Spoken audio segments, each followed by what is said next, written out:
Pinahiya ng pamilya-asawa ni Lilibeth sa isang marangyang salo-salo ng Pasko, kaya't nagdesisyon siyang iwan ang nakaraan at magsimula bilang Celestine Guerrero, isang makapangyarihang tagapagmana.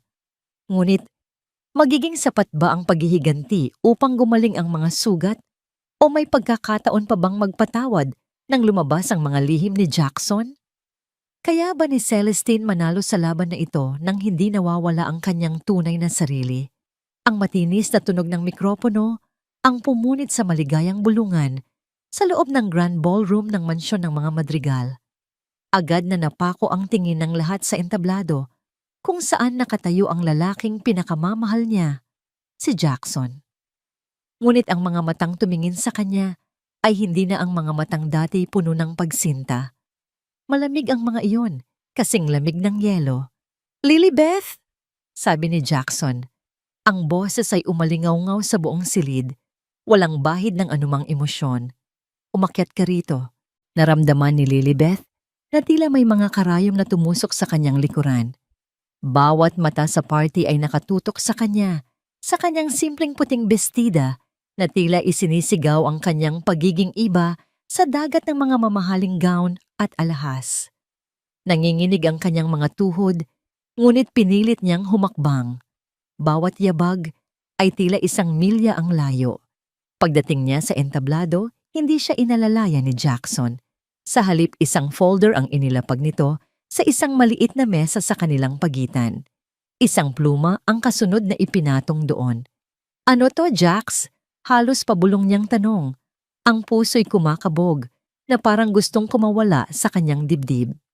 "Divorce papers," diretsong sagot ni Jackson, sapat na malakas para marinig ng mga nasa harapan.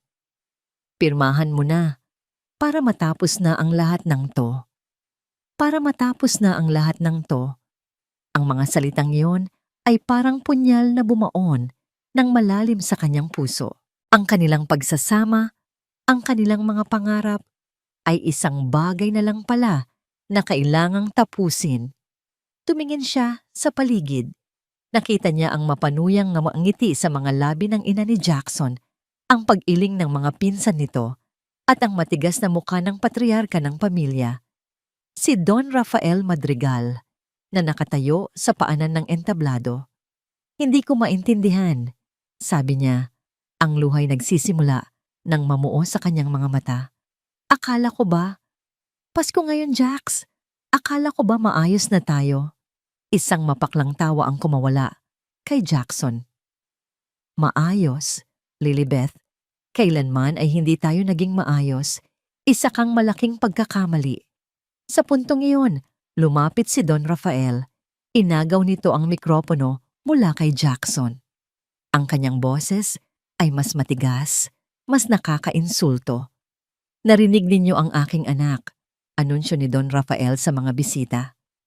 Ang kasal na ito ay isang pagkakamali na kailangan ng itama. Ang pamilya Madrigal ay hindi maaring madungisan ng isang babaeng walang pinanggalingan, isang ampon na walang kwenta. Ampong walang kwenta. Iyon na. Ang mga salitang palihim na ibinabato sa kanya sa loob ng 2 taon nilang pagsasama, ngayon ay isinisigaw na sa harap ng buong alta sosyedad. Gumuho ang mundo ni Lilibeth.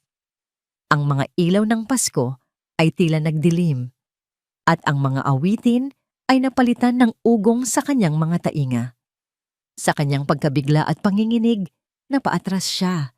Hindi niya napansin ang isang waiter na may dalang tray ng red wine. Natabig niya ito. Ang mamahaling alak ay bumuhos sa kanyang puting bestida, nag-iiwan ng malaking mantsa na parang dugo. Isang malakas na tawanan ang umalingaw-ngaw sa buong ballroom. Ang kahihiyan ay parang isang kumunoy na humihila sa kanya pababa. Ang sakit, ang pait, ang galit, lahat ay naghalo-halo. Wala na siyang ibang nagawa, kundi ang tumakbo. Tumakbo siya palayo sa entablado, palayo sa mga mapanghusgang mata, palayo kay Jackson. Tumakbo siya palabas ng mansyon. Hindi alintana ang biglang pagbuhos ng malakas na ulan. Bumuhos ang langit. Tila nakikidalamhati sa kanya.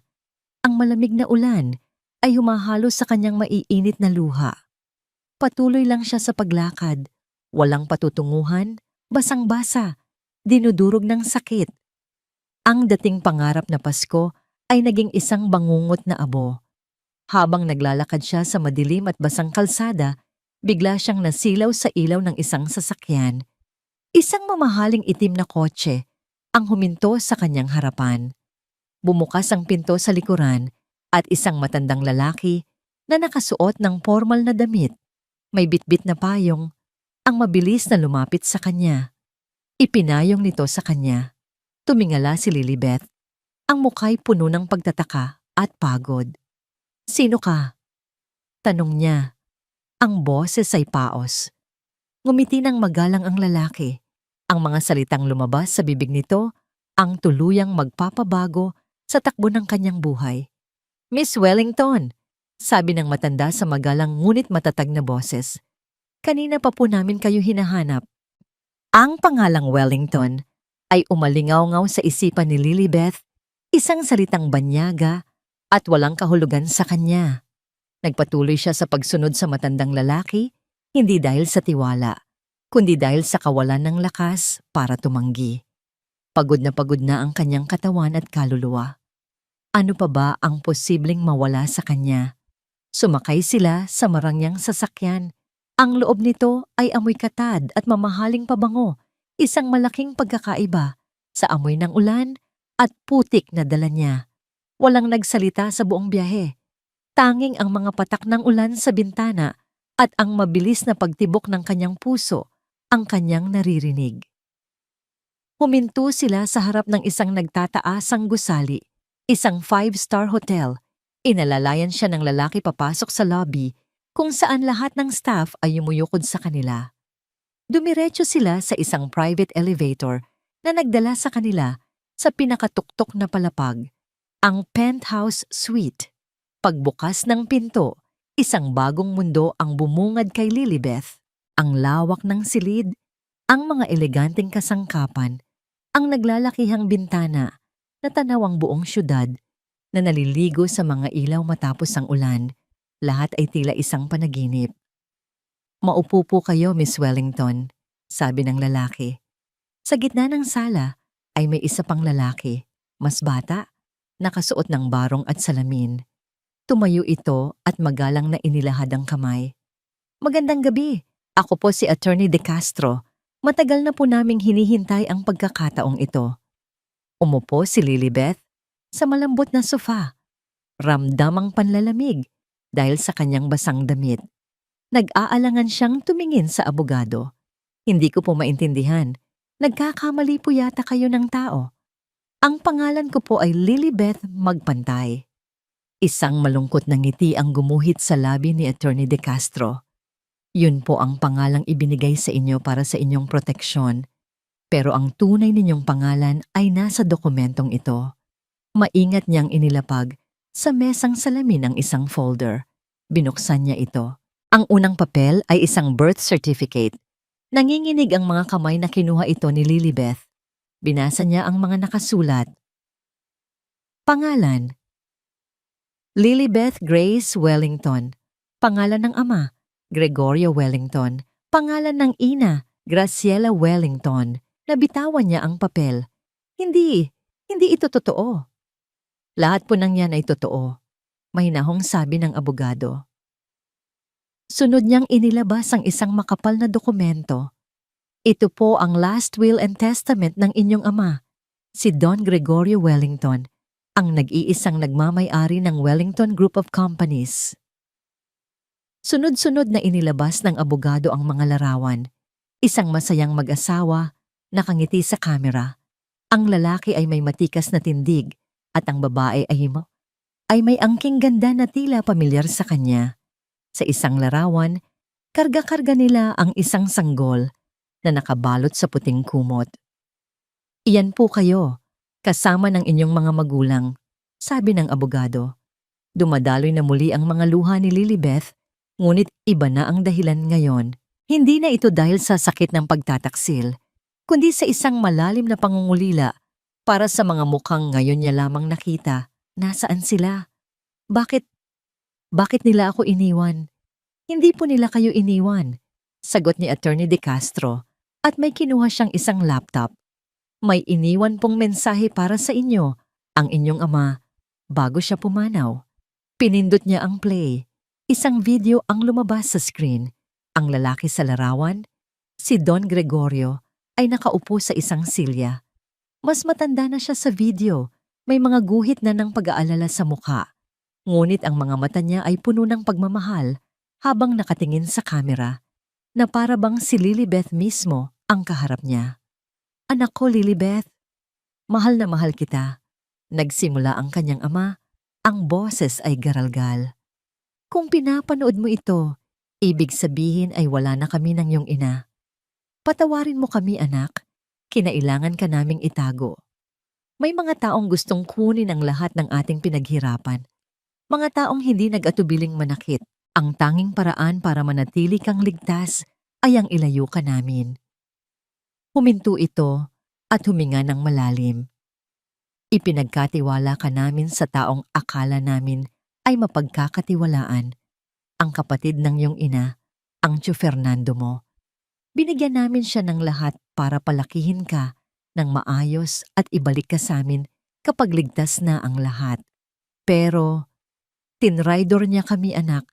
Itinago ka niya sa amin at sa buong mundo para suluhin ang yaman na para sa'yo. Ang huling mga salita ay tumatak sa puso ni Lilibeth na parang nagbabagang bakal. Tio Fernando. Ang tiyuhin niya na nagpalaki sa kanya sa hirap, na palaging sinasabi na utang niya rito ang kanyang buhay. Isang kasinungalingan pala ang lahat. Nang matapos ang video, isang nakabibinging katahimikan ang bumalot sa silid. Umiiyak si Lilibeth. Isang iyak na may halong galit, saya, panghihinayang, at pangungulila. Ang buong buhay niya ay isang malaking kasinungalingan. Ang pagiging ampong walang kwenta na isinampal sa kanya ng mga madrigal kanina, hindi pala yon totoo. Dahan-dahan siyang tumayo. Naglakad siya patungo sa isang malaking salamin sa dingding. Tiningnan niya ang kanyang refleksyon. Ang babaeng basang-basa, may mantsa ng alak sa damit, at may namumugtong mga mata. Ito ang babaeng dinuraan at pinagtawanan. Ngunit sa likod ng kaawa-awang imaheng iyon, may bago siyang nakikita. Nakikita niya ang mga mata ng kanyang ama, ang ngiti ng kanyang ina. Hindi na siya si Lilibeth magpantay na ampon. Siya si Lilibeth Grace Wellington. Isang apoy ang unti-unting nagliyab sa kanyang dibdib. Tinutupok ang lahat ng sakit at pinalitan ito ng isang matinding determinasyon. Humarap siya sa abogado. Ang mga luhay tuyo na at ang kanyang mga matay may bagong kislap, isang kislap ng bakal. Oras na para singilin sila, sabi niya sa boses na hindi na nanginginig. Kinuha niya ang telepono sa ibabaw ng mesa. Dinial niya ang numero ng abogado na nasa calling card na iniabot sa kanya. Nang sumagot ito, nagsalita siya sa isang boses na malamig, matatag, at puno ng kapangyarihan. Attorney De Castro, sabi niya, gusto kong likhain si Celestine Guerrero, isang babaeng walang kinikilala, walang inuurungan. Huminto siya sandali, at sa kanyang isipan ay nakikita niya ang mapanuyang mukha ni Jackson at ang mapagmataas na tindig ni Don Rafael. At uubusin ko ang mga madrigal. Sa mga sumunod na 6 na buwan, si Lilibeth magpantay ay unti-unting namatay. At mula sa kanyang abo, isinilang ang isang bagong nilalang. Ang penthouse suite na dati tila isang banyagang lugar ay naging kanyang pugad, kanyang training ground, kanyang kuta. Ang salamin na minsan ay sumasalamin sa isang babaeng wasak at talunan ay naging saksi sa pagbuo ng isang reyna. Ang mga araw niya ay nagsisimula bago pa sumikat ang araw. Sa halip na kape at almusal, ang lamesa niya ay puno ng mga libro tungkol sa corporate law, stock market analysis, at international finance. Ang mga salitang mergers, acquisitions, at hostile takeovers ay naging kanyang dasal. Gabi-gabi, sa halip na matulog, ang mga kumukurap na numero sa screen ng stock market ticker Ang kanyang binabantayan, inaaral ang bawat galaw, bawat kahinaan ng merkado. May mga araw na tila sasabog ang kanyang utak sa dami ng impormasyon. May mga gabi na napapahagulhol siya sa pagod at sa bigat ng kanyang misyon. Ngunit sa tuwing mararamdaman niya ang paghina, ipipikit lang niya ang kanyang mga mata at babalikan ang gabing iyon ng Pasko. Ang malamig na boses ni Jackson, ang mapanuyang tawa ng mga tao, ang mga salitang ampong walang kwenta, at ang apoy sa kanyang dibdib ay muling mag-aalab. Mas malakas, mas mapanira. Isang hapon, dumating ang isang babaeng may matikas na tindig. Isa siyang sikat na poise and personality coach. Tinuruan siya nitong maglakad na may awtoridad, umupo na may grasya, at magsalita sa paraang bawat salita ay may bigat at kapangyarihan. Ang iyong mga mata, Celestine, sabi ng coach, hindi dapat nagpapakita ng anumang emosyon. Hayaan mong sila ang manghula kung ano ang iniisip mo. Hayaan mo silang matakot sa hindi nila nakikita. Ang huling bahagi ng transformasyon ay ang pisikal na pagbabago.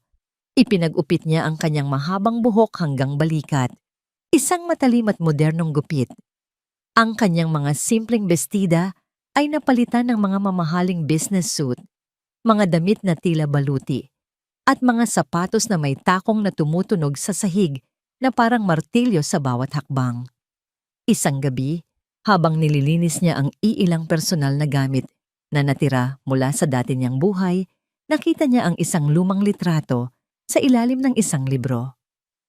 Sila ni Jackson, kuha noong simula pa lang ng kanilang relasyon. Nakangiti sila pareho, masaya, walang kamalay-malay sa hinaharap. Tinitigan niya ito ng matagal. Ang lalaking minahal niya ng buong puso ay bahagi na lang ng isang bangungot. Walang luha, walang emosyon. Kinuha niya ang litrato, pinunit sa gitna, at itinapon sa basurahan. Tapos na ang lahat sa inyo, bulong niya sa hangin. Isang araw, ipinatawag niya ang kanyang private investigator. Isang lalaking may matalas na mata at bihirang magsalita. Ano na ang balita sa Madrigal Consolidated Group? Tanong ni Celestine. Ang boses ay malamig at direkta. Lubog sa utang ang isa sa mga shipping lines na hawak nila. Sagot ng investigador, inilapag ang isang folder sa mesa. At may isang maliit na kumpanya ng logistics, ang Aguila Forwarders, na may malaking pagkakautang sa kanila. Isang maling galaw lang ng Agila at babagsak ito. At kapag bumagsak iyon, malaking pera ang mawawala sa mga Madrigal. Isang bahagyang nangiti ang sumilay sa labi ni Celestine. Perpekto. Kinabukasan, pumasok si Celestine Guerrero sa boardroom ng Aguila Forwarders. Lahat ng miyembro ng board, mga matatandang lalaki na sanay sa lumang paraan ng pagnenegosyo, ay napatingin sa kanya. May pagtataka at bahagyang pangmamaliit sa kanilang mga mata. Good morning, gentlemen, bati niya. Ang boses ay kalmado ngunit may bigat. Umupo siya sa dulo ng mesa, ang upuan ng pinuno. Ako si Celestine Guerrero, ang inyong bagong major investor. Inilatag niya ang kanyang plano. Isang plano na hindi lang magliligtas sa kumpanya, kundi magpapalago dito ng higit pa sa kanilang inaasahan. Nagpakita siya ng mga datos, ng mga proyeksyon. Bawat tanong nila ay sinagot niya ng may kumpiyansa at talino. Sa loob ng isang oras, ang pagdududa sa kanilang mga mukha ay napalitan ng paghanga at respeto. Pagkatapos ng pulong, isang kontrata ang inilatag sa kanyang harapan. Ang kontrata na maglilipat sa pagmamay-ari ng Agila Forwarders sa kanya. Kinuha niya ang mamahaling pluma. Habang itinatapat niya ito sa papel, saglit siyang napapikit. Ito na ang simula, ang unang hakbang sa kanyang paghihiganti.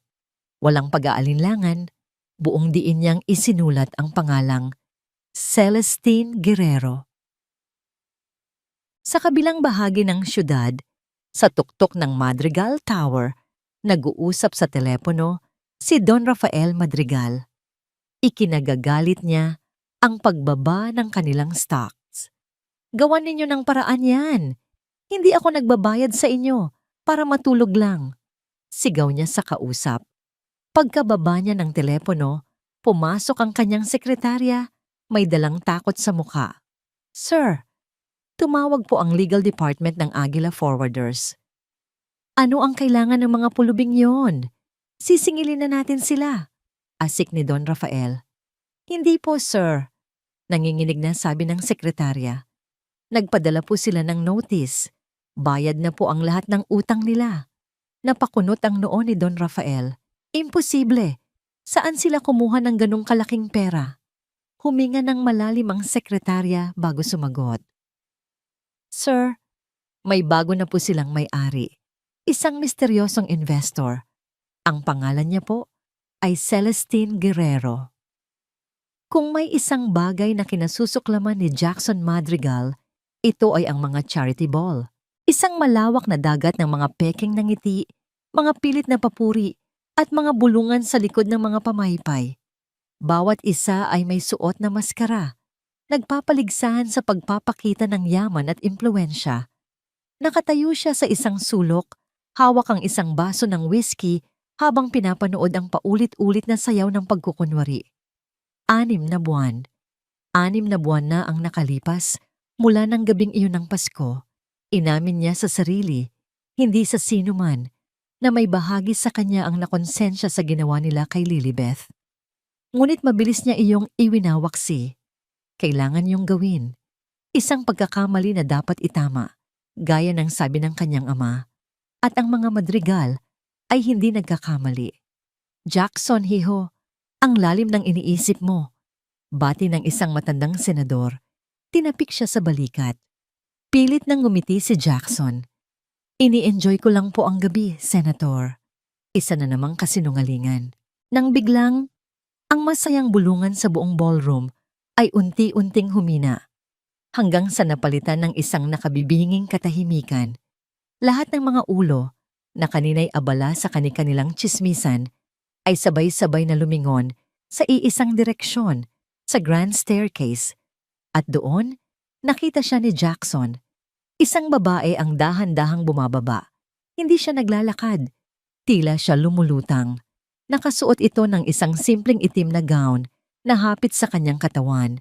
Ngunit ang dating nito ay higit pa sa lahat ng kumikinang na alahas sa silid. Ang kanyang buhok ay maikli at matalimang gupit na lalong nagpapatingkad sa kanyang matangos na ilong at sa linya ng kanyang panga. Hindi siya nakangiti. Ang kanyang mukha ay isang perpektong maskara ng lamig at kapangyarihan. Sino yan? Narinig ni Jackson na bulong ng isang ginang sa kanyang tabi. Grabe ang dating. Parang Reyna. Sagot naman ng kasama nito. Hindi maalis ni Jackson ang kanyang mga mata. May kung anong pamilyar sa tindig ng babae sa paraan ng kanyang paggalaw. Ngunit imposible.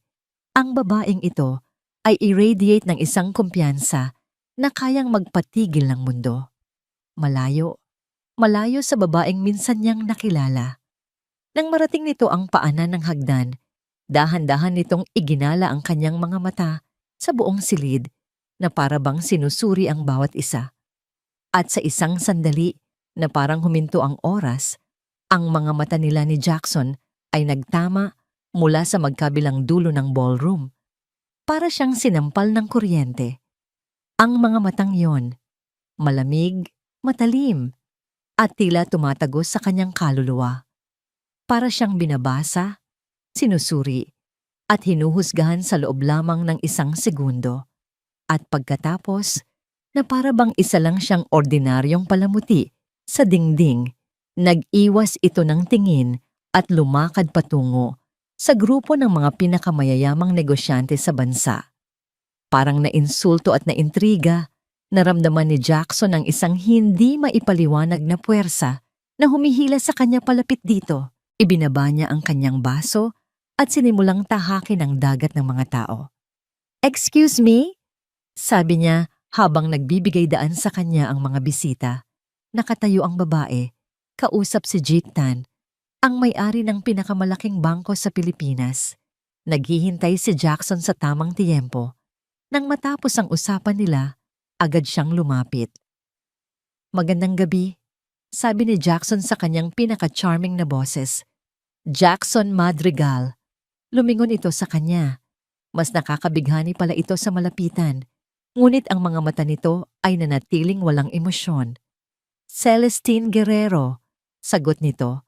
Ang boses ay kalmado at bahagyang malalim. Inilahad nito ang kamay, isang mabilis at formal na pakikipagkamay. Malamig ang kanyang balat. "Isang karangalan na makilala ka, Miss Guerrero," sabi ni Jackson, pinanatili ang kanyang nangiti. "Ipagpaumanhin mo ang aking pagiging direkta, ngunit maaari ba kitang maisayaw?" Inalok niya ang kanyang kamay. Tiningnan ni Celestine ang inilahad niyang kamay, pagkatapos ay muling tumingin sa kanyang mga mata. Isang halos hindi mahahalata, ngunit matalas na kislap ang dumaan doon. "Salamat sa alok, Mr. Madrigal," sagot nito. Ang bawat salita ay may diin. "Ngunit hindi ako naparito para sumayaw. Nandito ako para sa negosyo." Isang tahimik na sampal. Sa buong buhay ni Jackson, ngayon lang siya tinanggihan ng ganun kadirekta. Imbes na mapahiya, lalo lang siyang naintriga. "Kung gayon, negosyo ang pag-usapan natin." Mabilis niyang sagot. "Narinig ko ang ginawa mo sa Aguila Forwarders. Isang napakatalinong galaw." Tumaas ang isang kilay ni Celestine. "Talaga? Ang pagliligtas sa isang kumpanyang malapit ng malugi dahil sa kapabayaan ng pinagkakautangan nito. Matalino pala ang tawag doon." Ang mga salita nito ay tila simpleng obserbasyon, ngunit ramdam ni Jackson ang patama. Ang Madrigal Group ang pinagkakautangan ng Aguila. "May mga pagkakataong hindi maiiwasan ang mga financial challenges, Miss Guerrero. Sigurado akong alam mo yan." "Ang alam ko, Mr. Madrigal," sabi ni Celestine. Humakbang ito nang bahagya palapit sa kanya na nagpanginig sa kalooban ni Jackson. Ay ang kahinaan ay hindi dahilan. Isa itong oportunidad. At ako, mahilig akong kumuha ng mga oportunidad. Ang paraan ng pagkakasabi nito, ang intensidad sa kanyang mga mata, ay nagpadala ng kakaibang kilabot kay Jackson. Hindi ito takot. Ito ay isang uri ng paghanga na may kasamang panganib. Para siyang nakikipag-usap sa isang magandang ahas, nakakabighani, ngunit alam mong may kamandag. Sa loob ng ilang segundo, nagtitigan lang sila. Pinipilit basahin ni Jackson ang nasa isip nito, ngunit ang kanyang muka ay parang isang pader na hindi kayang pasukin. Sino ba talaga ang babaeng ito? Saan siya nanggaling? At bakit sa tuwing tinititigan niya ang mga mata nito, may anino ng isang pamilyar na sakit siyang nakikita? Isang aninong matagal na niyang pilit kinakalimutan. "Kung ipagpapaumanhin mo ako," sabi ni Celestine, binabali ang kanilang titigan. "Mayroon pa akong ibang kailangang kausapin." Tumalikod na ito para umalis. Ngunit sa huling sandali, bago ito tuluyang humakbang palayo, lumingon itong muli sa kanya.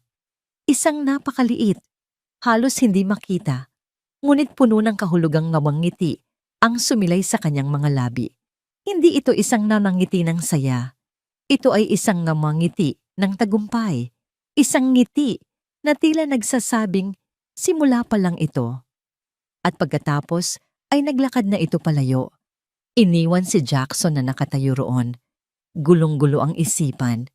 Hindi niya maalis sa kanyang ulo ang misteryosong babae at ang mapang-asar nitong namangiti.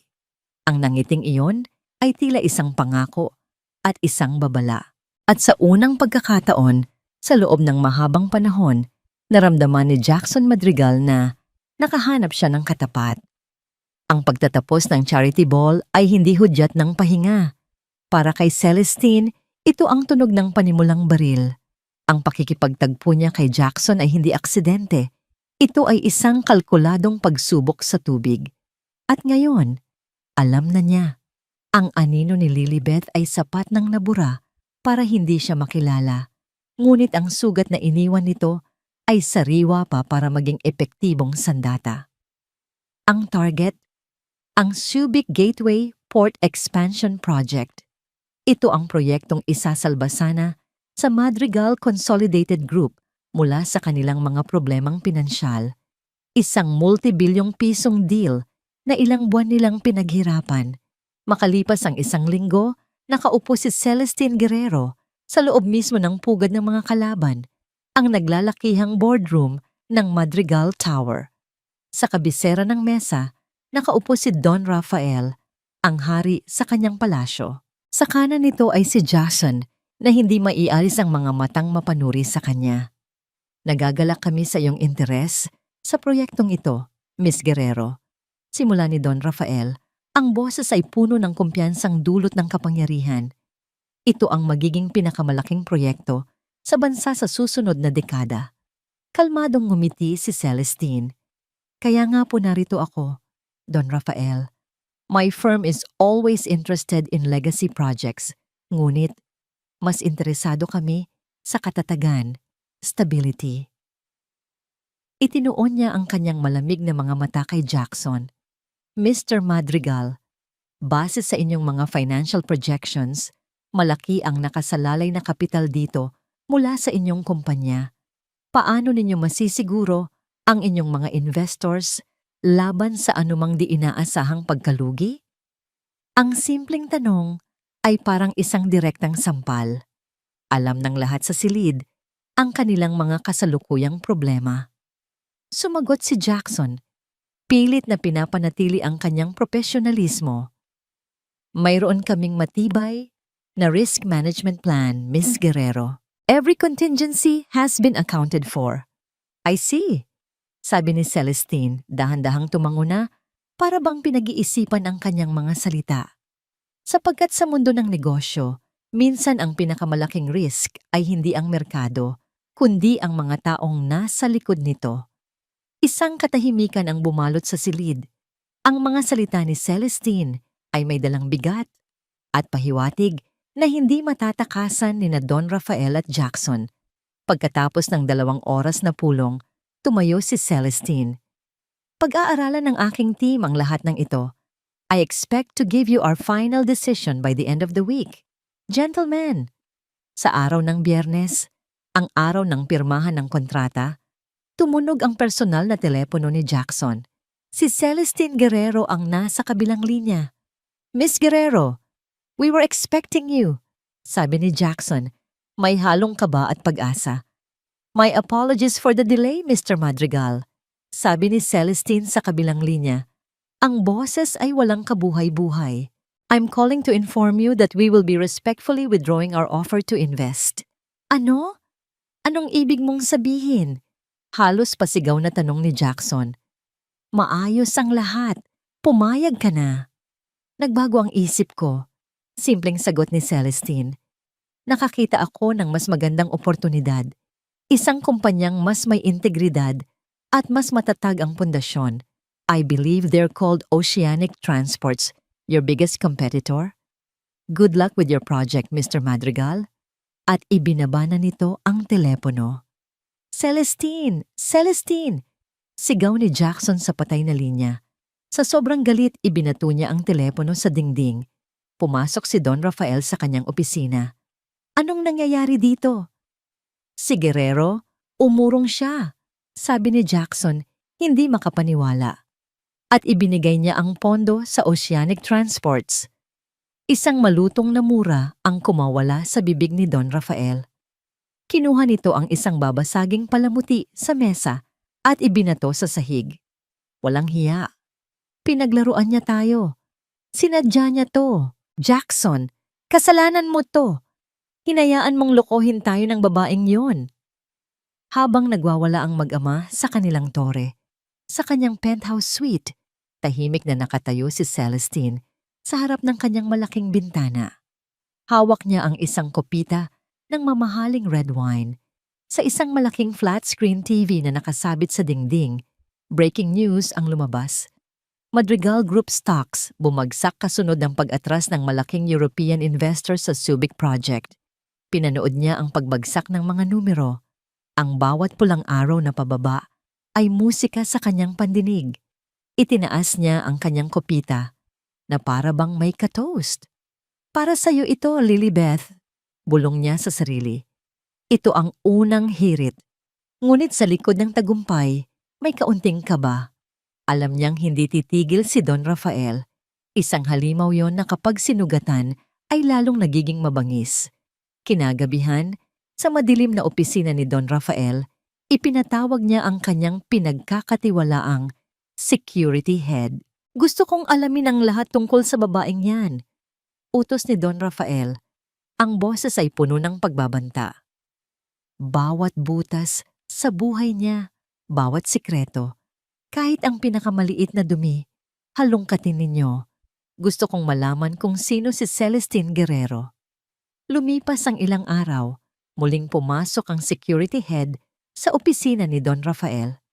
May nahanap na ba kayo? Tanong ng matanda. Umiling ang lalaki, may pag-aalala sa mukha. Sir, iyon na nga po ang problema.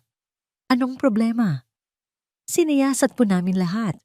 Walang record si Celestine Guerrero sa NSO, sa NBI, sa anumang ahensya ng gobyerno bago ang 6 na buwan na nakalipas.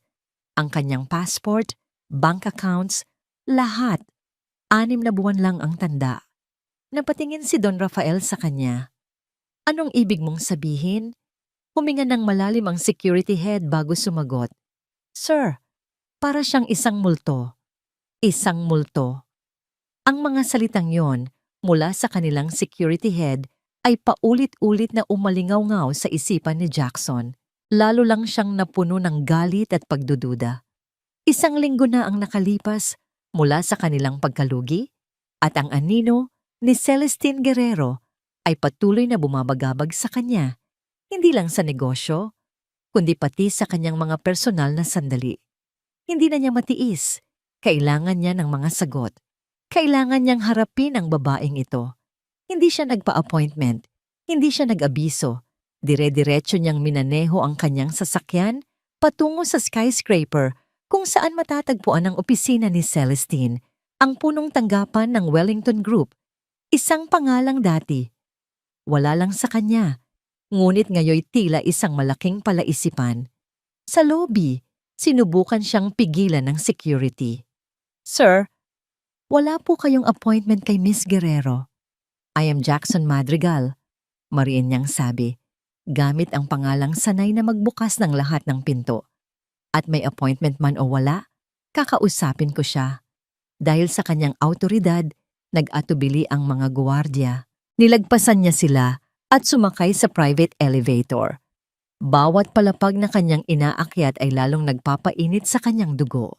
Nang bumukas ang pinto ng elevator sa penthouse floor, isang malawak at minimalist na opisina ang bumungad sa kanya.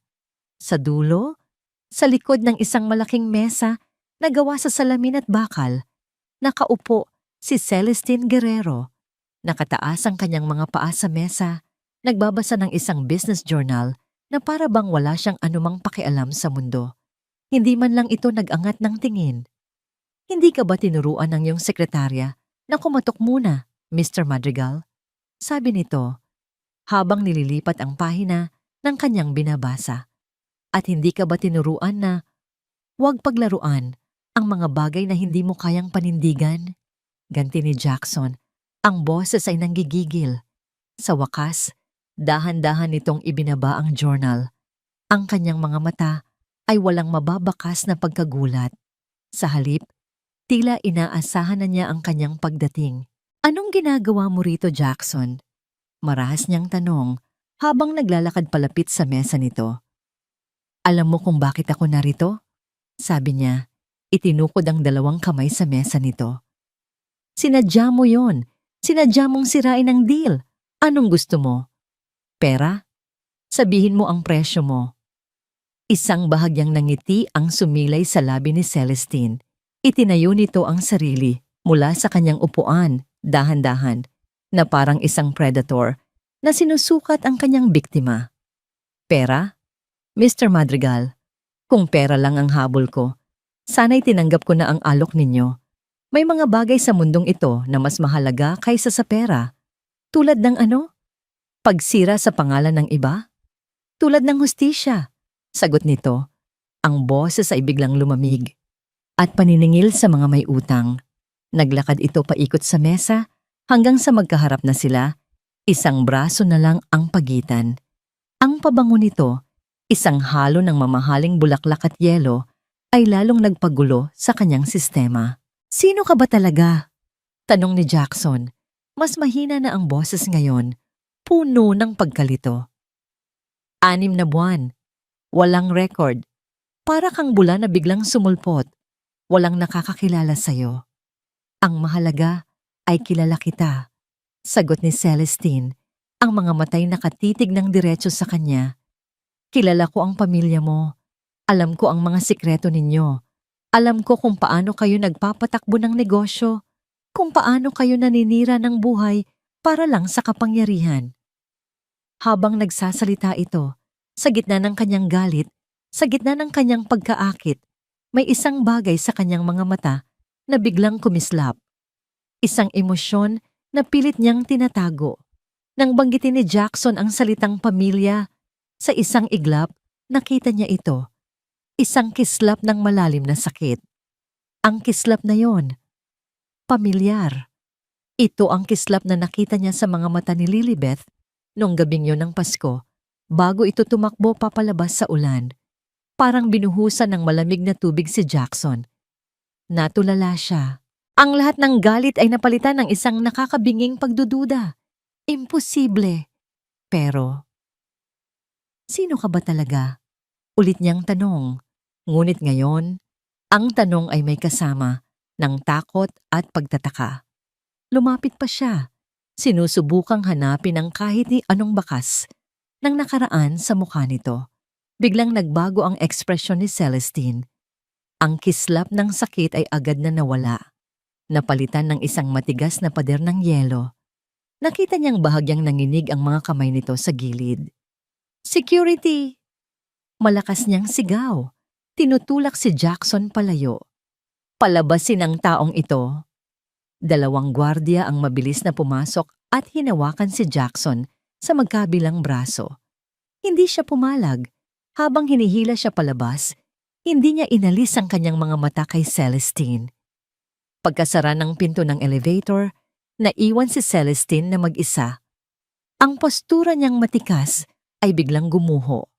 Napahawak siya sa gilid ng kanyang mesa para suportahan ang sarili. Ang kanyang mga tuhod ay nanginginig. Huminga siya ng malalim, pilit na pinapakalma ang kumakabog niyang dibdib. Hindi. Bulong niya sa kawalan. Ang mga matay nakapikit. Hindi ako pwedeng bumigay. Hindi pa. Ang araw ng paghuhukom ay dumating sa anyo ng isang emergency shareholders meeting. Ang hangin sa loob ng boardroom ng Madrigal Group ay mabigat at halos hindi mahingahan kahit pa malakas ang air conditioning. Nakaupo si Celestine sa tapat mismo ni Don Rafael, isang reynang itim, sa gitna ng teritoryo ng mga lobo. Ito na ang sandali. Ang bunga ng 6 na buwang pagpaplano, pagtitiis, at paghahanda. Ramdam niya ang bawat pagtibok ng kanyang puso. Hindi dahil sa kaba, kundi sa nananabik na tagumpay. Salamat sa inyong pagdalo sa maikling abiso, simula ni Don Rafael, pilit na pinapakita ang kontrol na alam ni Celestine ay unti-unti nang nawawala. Ipinatawag ko ang pulong na ito dahil sa mga kumakalat na malisyosong chismis laban sa ating kumpanya na malamang ay kagagawa ng ating mga kakompetensya. Isang matalim na tingin ang ipinukol nito kay Celestine. Hindi natinag si Celestine.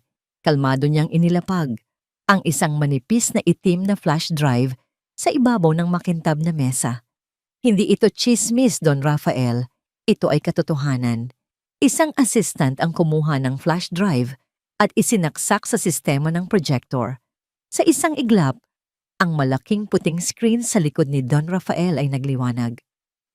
Ang Laguna Industrial Complex, sabi ni Celestine, ang kanyang boses ay malinaw at matatag. Pumupuno sa bawat sulok ng silid. Isang proyektong ipinagmalaki ninyo bilang state of the art. Ngunit sa katotohanan, ay isang pugad ng pandaraya. Isa-isang lumabas sa screen ang mga dokumento. Mga pekeng invoice mula sa mga ghost supplier. Mga payroll para sa mga empleyadong hindi naman umiiral. Mga report mula sa engineer na nagpapatunay na substandard ang mga materyales na ginamit para makatipid. Ang huling ipinakita ay isang bank statement. Milyon-milyong piso ang inilipat mula sa pondo ng proyekto patungo sa isang pribadong offshore account na nakapangalan kay Don Rafael Madrigal. Isang malakas na bulungan ang pumuno sa silid. Ang mga mukha ng ibang miyembro ng board ay nagbago mula sa pag-aalinlangan tungo sa pagkagulat at galit. Kasinungalingan, sigaw ni Don Rafael. Tumayo ito at halos mabuwal sa galit. Peke ang lahat ng yan. Isa kang manloloko. Sino ka para sirain ang pangalan ko? Nakatayo lang si Celestine, pinapanood ang pagwawala ng matanda. Ito na ang gantimpala niya. Ang makitang gumuho ang aroganteng hari sa harap ng kanyang kaharian. Ang hustisya ay abot kamay na niya. Ngunit bago pa niya malasap ng lubusan ng kanyang tagumpay, isang boses ang pumutol sa lahat ng ingay. May katotohanan ang sinasabi ni Miss Guerrero. Lahat ay napalingon. Ang nagsalita ay si Jackson. Nakatayo ito, hindi sa tabi ng kanyang ama, kundi sa kabilang panig ng silid.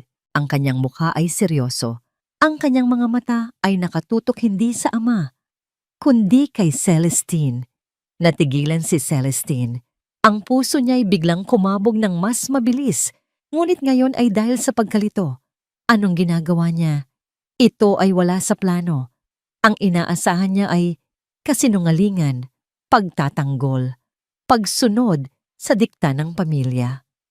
Jackson, anong pinagsasabi mo? Sigaw ni Don Rafael, hindi makapaniwala. Hindi pinansin ni Jackson ang ama. Naglakad siya patungo sa mesa at ikinonekta ang sarili niyang laptop sa projector. May katotohanan ang mga ebidensya niya, ulit ni Jackson. Pero hindi iyon ang buong kwento. Ang mga dokumento ni Celestine ay nawala sa screen. Ang ipinalit ni Jackson ay isang serye ng mga email na ipinadala niya mismo sa kanyang ama. Dad, I reviewed the budget for the Laguna project. There are discrepancies. We need to investigate this. Nakapet sa 8 buwan na ang nakalipas. Sumunod ang isang internal memo. To the Finance Department, please halt all payments to these suppliers pending a full audit. The materials they delivered are not up to code. Nakapet sa 6 na buwan na ang nakalipas. At ang huli, isang formal na report na may kalakip na mga litrato ng mga substandard na bakal at semento. Isang proposal para itama ang lahat ng mali. Kahit pa mga hulugan ito ng malaking pagkalugi sa simula. Ang buong boardroom ay natahimik. Si Don Rafael ay napaupo, ang muka ay namumutla. Tila nakakita ng multo. Hindi niya inaasahan ang pagtataksil na ito mula sa sarili niyang anak. Ngunit ang pinakanagulantang sa lahat ay si Celestine. Ang kanyang perpektong plano, ang kanyang itim at puting mundo, kung saan ang lahat ng Madrigal ay masama, ay biglang nagkalamat. Ang lalaking tiningnan niya bilang isang duwag at malupit na kasabwat ay siya palang unang kumalaban sa sistema. Kahit sa paraang patago, ang galit na nag-aalab sa kanyang dibdib ay biglang napalitan ng isang nakalilitong pag-aalinlangan. Ang kanyang paghihiganti ay nakatutok sa isang halimaw. Ngunit paano kung ang isa sa mga target niya ay hindi pala isang halimaw? Nag-angat ng tingin si Jackson. Ang mga mata nila ni Celestine ay muling nagtagpo sa gitna ng katahimikan. Wala na ang lamig at pangaasar. Ang naroon ay isang tingin na puno ng bigat, pagsisisi at isang tanong na hindi masabi. Isang matandang board member ang unang nakabawi sa pagkagulat. Tumingin ito kay Jackson. Ang boses ay puno ng pagtataka. Mr. Madrigal, tanong nito. Kung matagal mo nang alam ang lahat ng ito, bakit hindi mo kaagad isiniwalat? Hindi inalis ni Jackson ang kanyang mga mata mula kay Celestine. Ang bawat salitang lumabas sa kanyang bibig ay tila para lang dito. Isang lihim na mensahe sa gitna ng kaguluhan. Dahil may mga bagay na kailangan mong protektahan, sagot niya. Ang boses ay bahagyang nanginig. Kahit na mali. Ang emergency meeting ay natapos sa isang malaking kaguluhan. Ngunit hindi ito ang tagumpay na inaasahan ni Celestine. Ang pagtatapat ni Jackson ay parang isang malaking bato na inihagis sa kanyang perpektong plano, lumikha ng mga alon na hindi niya inaasahan.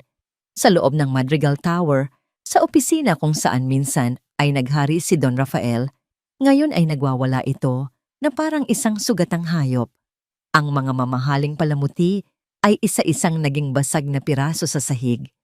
Ang mga painting ay pinunit. Ang kanyang mga sigaw ng galit at pagtataksil ay umalingaw-ngaw sa buong palapag. Taksil! Pare-pareho silang mga taksil! Sigaw niya sa kawalan. Ang mukha'y namumula sa galit. Para sa kanya, hindi na ito tungkol sa pera o sa kumpanya. Ito ay naging personal. Ang babaeng multo na si Celestine Guerrero at ang sarili niyang anak ay nagsanib puwersa para sirain siya. Ang kahihiyan ay isang lason na kumakalat sa kanyang mga ugat at isa lang ang gamot na alam niya, ang paghihiganti. Pumasok si Jackson sa opisina, ang mukha'y pagod at puno ng bigat. Dad, tama na. Tapos na. Hinarap siya ni Don Rafael, ang mga matay nanlilisik. Tapos na. Ngayon pa lang ako magsisimula. Dumampot ito ng isang paperweight na bakal. Ikaw, dahil sa'yo to. Pinagtanggol mo ang babaeng yon. Pinili mo siya kaysa sa sarili mong ama. Pinili ko kung ano ang tama. Mahinahong sagot ni Jackson, hindi natitinag sa galit ng ama. Tama? Humalakhak ng mapakla si Don Rafael. Tingnan natin kung ano ang tama kapag nawala na sa'yo ang lahat. Nang gabing iyon, sa isang madilim at mausok na bar sa isang eskinita sa Maynila, isang sikretong pag-uusap ang naganap. Nakipagkita si Don Rafael sa isang lalaking may peklat sa muka at mga matang walang emosyon, isang bayaran na kilala sa paggawa ng mga maruruming trabaho. Hindi ko siya kailangang mamatay, sabi ni Don Rafael. Ang boses ay malamig at walang bahid ng konsensya. Kailangan ko lang siyang matakot. Kailangan niyang maramdaman na kahit gaano pa karami ang pera niya, kaya kong hawakan ang isang bagay na mas mahalaga sa kanya. At ano yon, boss? Tanong ng guon. Inilapag ni Don Rafael ang isang brown envelope sa mesa. Sa loob nito ay mga litrato. Hanapin ninyo ang ampunan kung saan lumaki ang dating asawa ng anak ko, si Lilibet Magpantay. Siguraduhin niyong may connection pa rin si Celestine Guerrero doon. At kapag nahanap ninyo, guluhin ninyo. Saktan ninyo ang lugar, hindi ang mga tao. Mag-iwan kayo ng mensahe. Isang mensahe na nagsasabing, kaya kong kunin ang lahat mula sa kanya. Kinabukasan, habang nasa kalagitnaan ng isang pulong si Celestine, biglang nagring ang kanyang personal na telepono. Isang numero na matagal nang hindi tumatawag. Si Sister Agnes, ang madring nagpalaki sa kanya sa ampunan. Hello, sister. Sagot niya. Biglang nakaramdam ng kaba. Ang narinig niya sa kabilang linya ay isang humihikbing boses. Hiya, Lilibeth, tulungan mo kami. Sister, anong nangyari? Halos mapasigaw na tanong ni Celestine. Tumayo at lumabas ng meeting room. May mga lalaking pumasok dito kagabi. Sinira nila ang lahat. Ang playground ng mga bata, ang mga bintana, ang kapilya. Nag-iwan sila ng sulat para daw sa'yo. Parang may pumiga sa puso ni Celestine. Ang paghihiganti niya, na dapat ay nakatutok lang sa mga madrigal, ay biglang umabot sa mga taong pinakamahalaga at pinakainosente sa kanyang buhay. Hindi na siya nag-isip. Agad niyang tinawagan ang kanyang driver at nagmamadaling nagpunta sa ampunan. Ang dati masaya at makulay na lugar ay para nang dinaanan ng bagyo. Basag na salamin, nasirang mga laruan, at mga pader na may bandalismo. Ang mga bata ay umiiyak sa isang sulok, yakap-yakap ng mga madre. Ang huling pako sa kanyang dibdib ay ang mensaheng nakapinta sa pader ng kapilya gamit ang pulang pintura. Kayang ubusin ng mga madrigal ang lahat ng mahalaga sa'yo. Halaga sa'yo. Sa parehong oras, sa Madrigal Tower, kinompronta ni Jackson ang kanyang ama. Hawak niya ang report mula sa kanilang security tungkol sa insidente. Ano to, Dad? Sumagot ka. Sigaw ni Jackson, ibinato ang folder sa mesa. Umupo si Don Rafael sa kanyang silya, kalmado, na para bang walang nangyari. Isang babala lang yan, anak, para matuto siyang huwag kantiin ng mga leon. Mga bata yon, Dad. Mga madre. Wala silang ng kasalanan.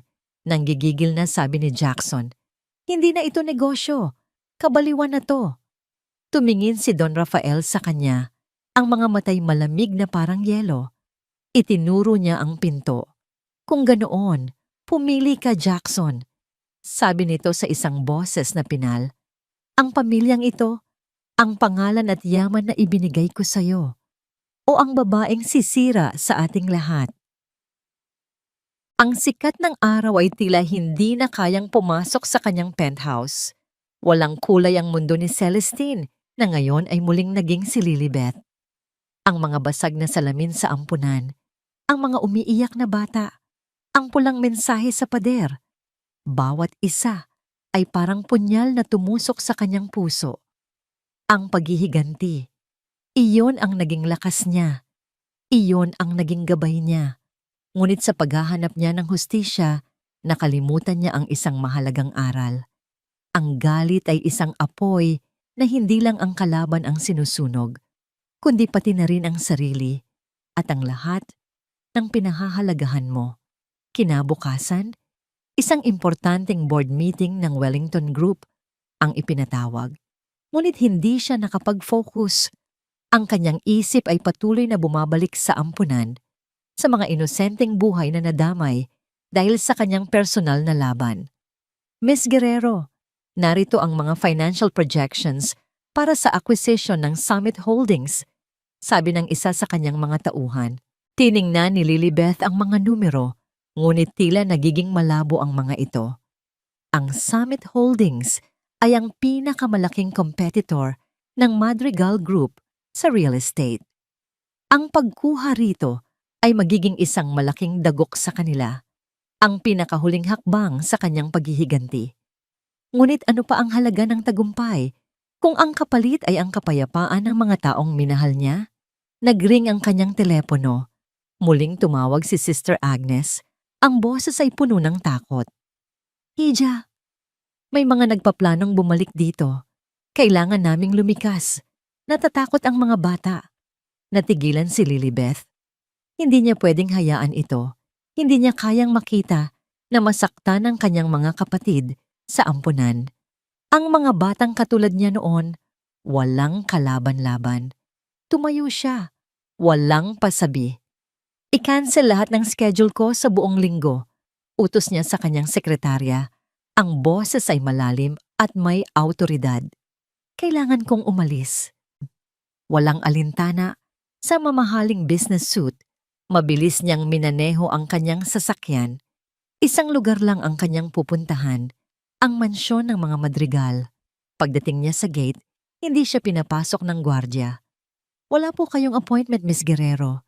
Hindi niya pinansin. Sabihin mo kay Don Rafael Madrigal na narito si Lilibeth magpantay. Nais makipag-usap. Nagulat ang gwardya. Hindi siya Celestine Guerrero ngayon. Siya si Lilibeth, ang ampon, ang babaeng walang pinanggalingan, ang babaeng lumuhod noon. Ilang minuto ang lumipas, bumukas ang gate, pinapasok siya. Naglakad siya sa loob ng engranding mansyon, ang dating lugar ng kanyang kahihiyan.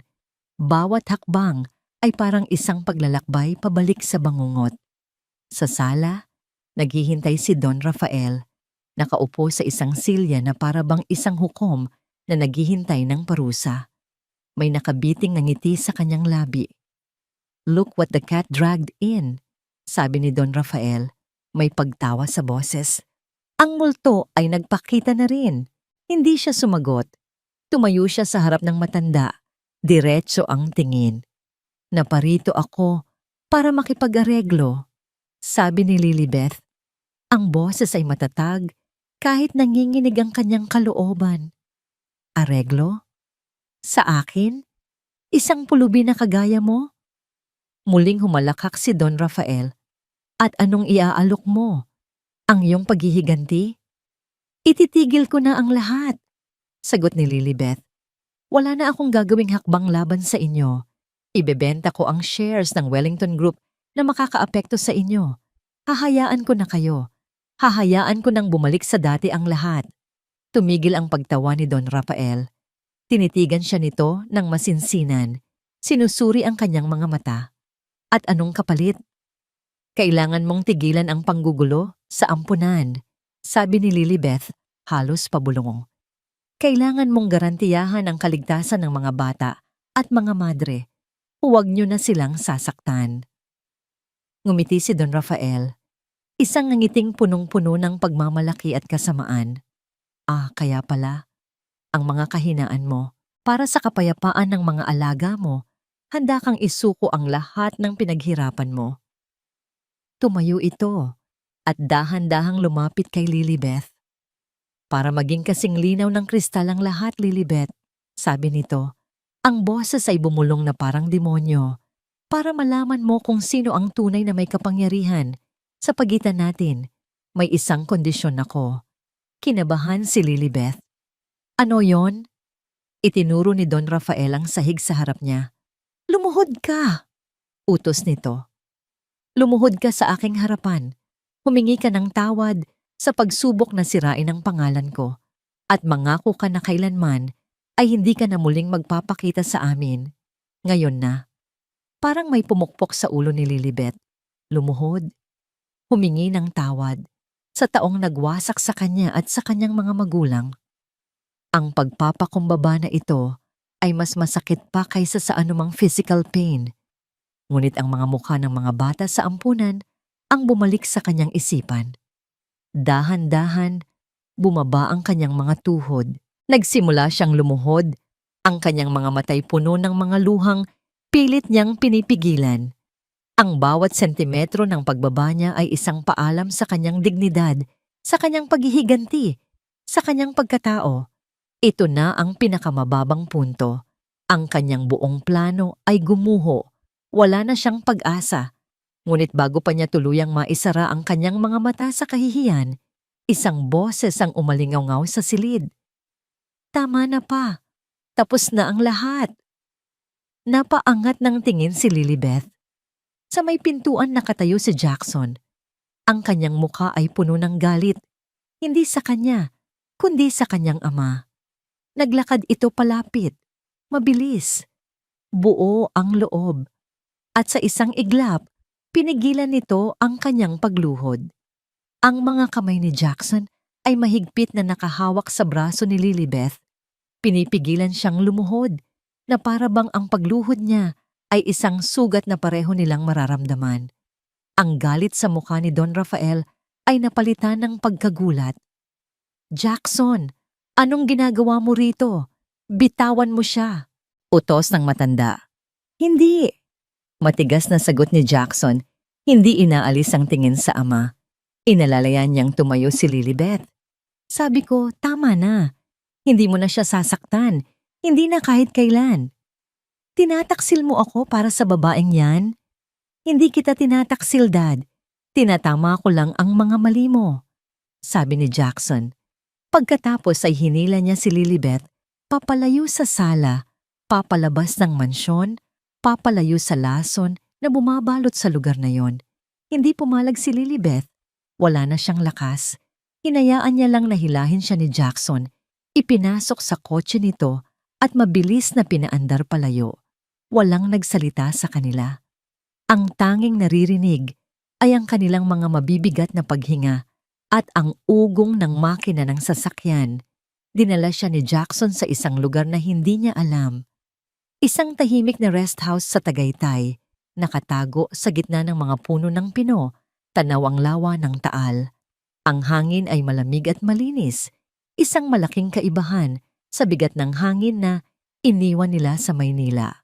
Pagpasok nila sa loob, Agad siyang pinaupo ni Jackson sa sofa at kinuha ng isang baso ng tubig. Ang mga kilos nito ay maingat, puno ng pag-alala na hindi niya nakita rito sa loob ng napakatagal na panahon. Salamat, pabulong niyang sabi.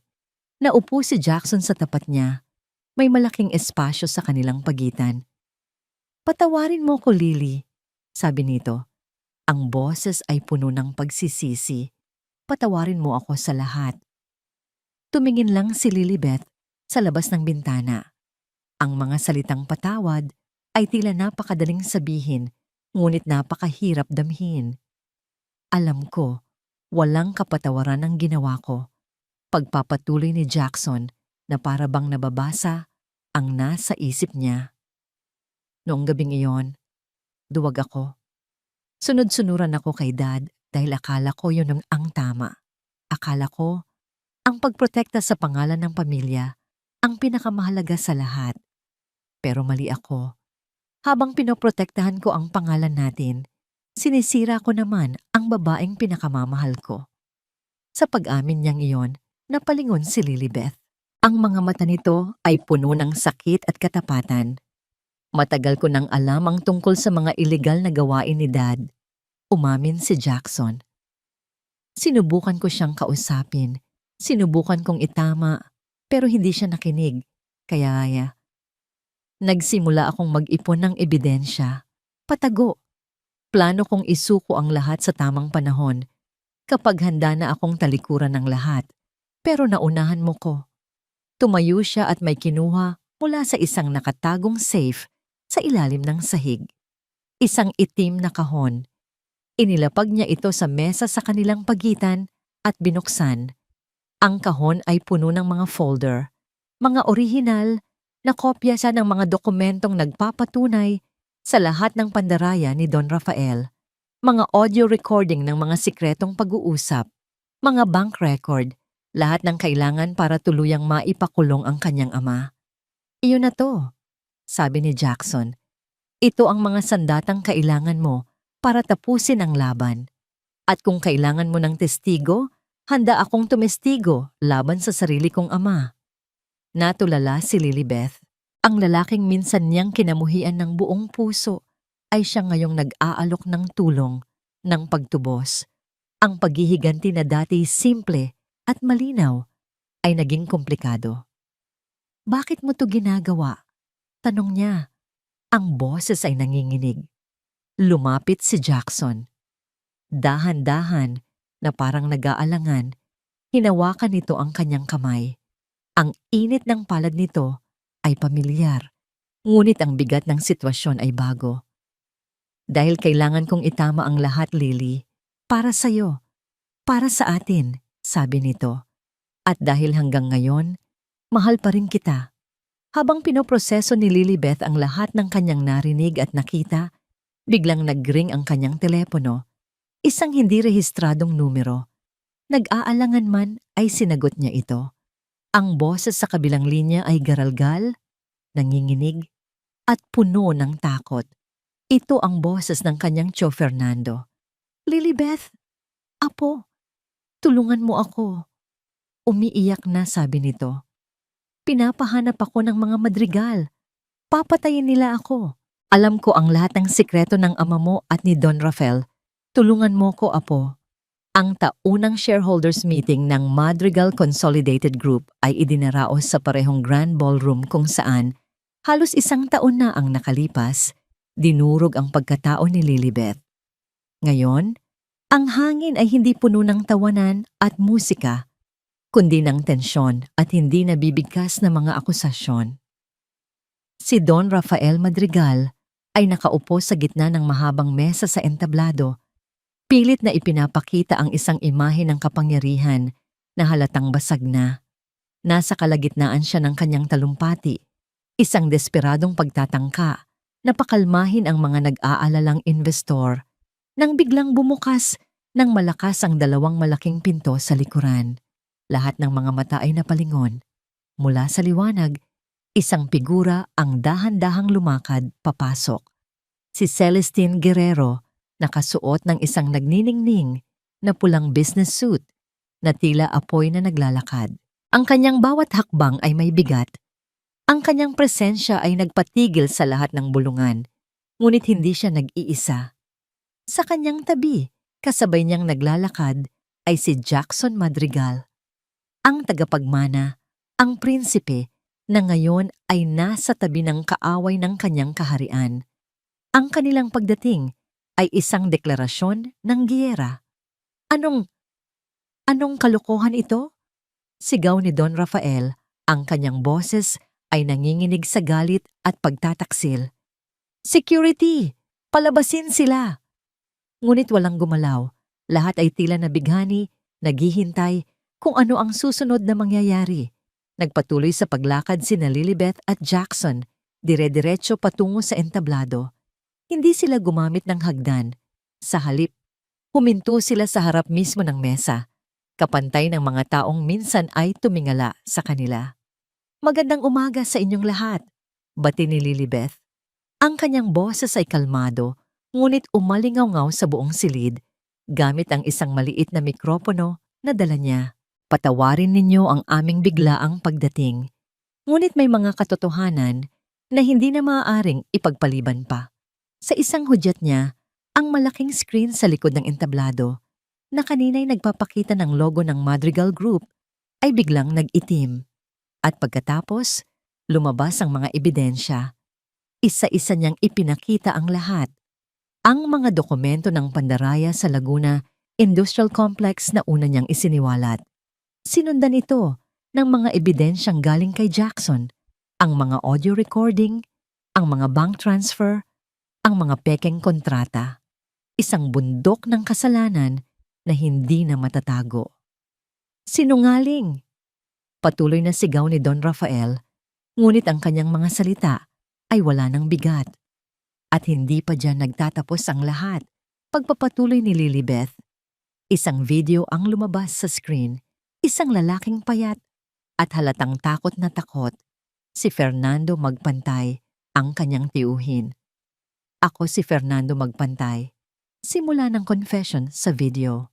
Inutusan ako ni Don Gregorio Wellington na itago ang kanyang anak na si Lilibeth para sa kaligtasan nito. Ngunit tinukso ako ni Don Rafael Madrigal. Binigyan niya ako ng pera para ilihim ang pagkatao ni Lilibeth, para manatili siyang isang ampong walang kwenta, habang pinaghahatian namin ang yaman na dapat ay para sa kanya. Ang Wellington Group, matagal na itong pinagnanakawan ni Don Rafael sa pamamagitan ko. Sa puntong iyon, bumukas muli ang mga pinto sa likuran. Pumasok ang isang grupo ng mga pulis, may dalang warrant of arrest. Don Rafael Madrigal, sabi ng hepe, inaaresto ka namin para sa mga kasong pandaraya, pamemeke at corporate sabotage. Ang dating hari ay wala nang nagawa, kundi ang magpatangay sa mga pulis. Ang kanyang mukha ay isang maskara ng pagkatalo. Habang dinadaan siya sa gitna, napatingin siya kay Jackson, ang mga matay puno ng pagkamuhi. Taksil ka, bulong niya. Hindi sumagot si Jackson. Tiningnan lang niya ang kanyang ama habang ito'y inilalabas. Isang malungkot na pagtatapos para sa isang malupit na paghahari. Kasabay nito, isang hiwalay na grupo ng pulis ang lumapit sa isang sulok kung saan nakatago si Fernando Magpantay na akala'y ligtas na. Siya ang nagsilbing susi para makuha ang huling piraso ng ebidensya. Nang tumahimik na ang lahat, muling humarap si Lilibeth sa mga natitirang miyembro ng board at shareholders. Ang kanyang mga mata ay nagpapaikot-ikot sa silid, binabalikan ang bawat sulok ng lugar kung saan siya minsan ay ipinahiya. Dahan-dahan, inalis niya ang kanyang mamahaling hikaw, hinubad niya ang kanyang eleganteng coat. Ang natira ay isang babaeng nakatayo, nang may dignidad, hindi dahil sa kanyang damit o yaman, kundi dahil sa katotohanang dala niya. Marahil ay nagtatanong kayo kung sino ako. Sabi niya, hindi ako si Celestine Guerrero. Iyon ay isang pangalang nilikha para mabuksan ang mga pinto na isinara para sa akin. Ang tunay kong pangalan. Huminga siya ng malalim. Ako si Lilibeth Grace Wellington. ang anak ni Don Gregorio Wellington, at bilang nag-iisang tagapagmana ng Wellington Group na sa pamamagitan ng mga sikretong investment ng aking ama ay ang may-ari na ngayon ng pinakamalaking porsyento ng shares ng kumpanyang ito. Tumingin siya sa bawat isa sa kanila. Ang kanyang boses ay matatag at pinal. Mula ngayon, ako na ang mamamahala. Pagkatapos ng lahat, sa gitna ng nagkakagulong mga tao at mga nagbubulungang mamamahayag na nakapasok na sa silid, dahan-dahang tumalikod si Lilibeth at naglakad palayo sa entablado. Ang kanyang misyon ay tapos na. Nakuha na niya ang hustisya. Ngunit sa kanyang pag-alis, naramdaman niyang may humabol sa kanya. Si Jackson. Lily, tawag nito. Ang boses ay puno ng hindi katiyakan. Nahabol siya nito bago pa siya makalabas ng ballroom. Lily, paano na tayo? Lumipas ang 3 buwan.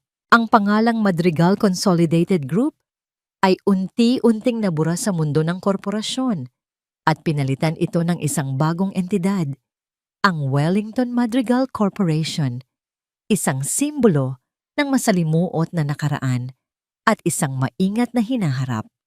Si Lilibeth, gamit ang kanyang tunay na pangalan, ang tumayong bagong leader.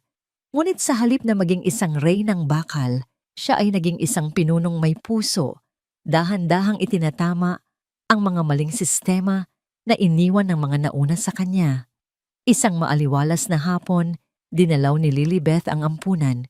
Hindi na ito ang lugar na winasak ng galit. Ang mga pader ay muli nang pininturahan ng masasayang kulay. Ang playground ay bago at puno ng tawanan ng mga bata. Naglaan siya ng malaking pondo, hindi bilang donasyon, kundi bilang pagbabalik ng utang na loob. Habang pinapanood niya ang mga batang naglalaro, isang ngiti ang sumilay sa kanyang labi.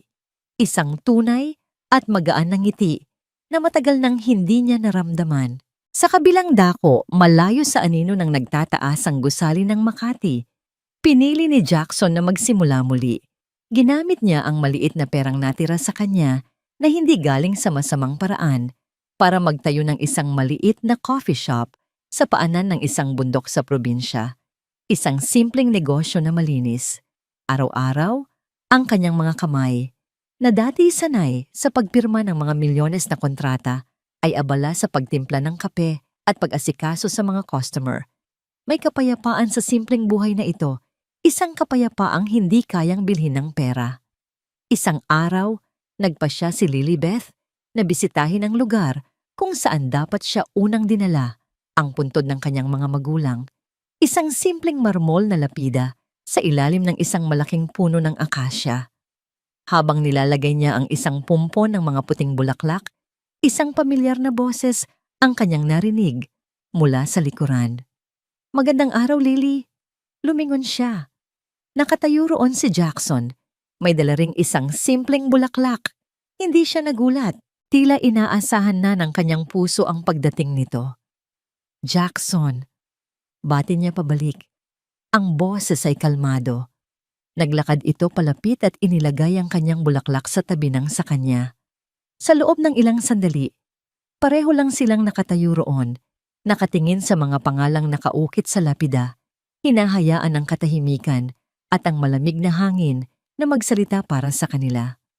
Patawarin mo sana sila, lalo na si Dad, sa lahat ng kasalanang nagawa nila sa pamilya mo. Basag ni Jackson sa katahimikan. Matagal ko na silang pinatawad, sagot ni Lilibeth, at sa pagkakataong ito, totoo na ang mga salitang iyon. Nalaman ko na ang tunay na paghihiganti ay hindi para sa kanila, kundi para sa sarili ko. Ang pagpapatawad. Iyon ang tunay na nagpalaya sa akin. Humarap siya kay Jackson. At ikaw, kumusta ka na? Ngumiti si Jackson, isang nangiting pagod ngunit kontento. Heto, nagtitimpla ng kape. Masaya, tahimik. Tumingin ito sa kanyang mga mata. Masaya akong makita kang ngumiti ulit, Lily. Iyong totoong ngiti. Isang damdamin ng nostalgia at isang bagong pag-asa ang bumalot sa kanilang dalawa. Ang sakit ay naroon pa rin, isang peklat na hindi na mabubura. Ngunit ang peklat ay hindi na sariwa. Ito ay bahagi na lang ng kanilang pagkatao, isang paalala ng lahat ng kanilang pinagdaanan. Salamat sa ginawa mo, Jackson, sabi ni Lilibeth.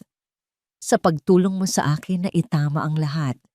Iyon ang pinakamaliit na magagawa ko. Sagot niya. Nagsimula na silang maglakad palayo sa puntod, hindi magkahawak kamay, ngunit sabay. Ang kanilang mga balikat ay halos magkadikit. Isang pisikal na distansya na sumasalamin sa emosyonal na espasyo na kailangan pa nilang tawirin. Bago sila tuluyang maghiwalay ng landas, huminto si Jackson. May pag-aalinlangan sa kanyang mga mata, ngunit meron ding determinasyon. Lily, sabi niya, ang puso'y nasa kanyang mga salita. Pwede ba? Pwede ba akong manligaw ulit? Nagulat si Lilibeth. Sa tamang paraan ngayon, dagdag niya kaagad. Walang kayamanan, walang pangalan. Ako lang. Magsisimula tayo sa simula. Tinitigan siya ni Lilibeth ng matagal. Sa kanyang isipan, naglaro ang lahat ng sakit, lahat ng luha, lahat ng pagtataksil. Ngunit nakita rin niya ang lalaking tumayo laban sa sarili nitong ama, ang lalaking handang isuko ang lahat para sa tama, at ang lalaking nagtitimpla ngayon ng kape sa isang simpleng coffee shop. Dahan-dahan, isang matamis na ngiti ang sumilay sa kanyang mga labi. Hindi siya sumagot ng oo. Hindi rin siya sumagot ng hindi. Ang nangiti niya lang ang nagsilbing sagot. Isang sagot na puno ng posibilidad.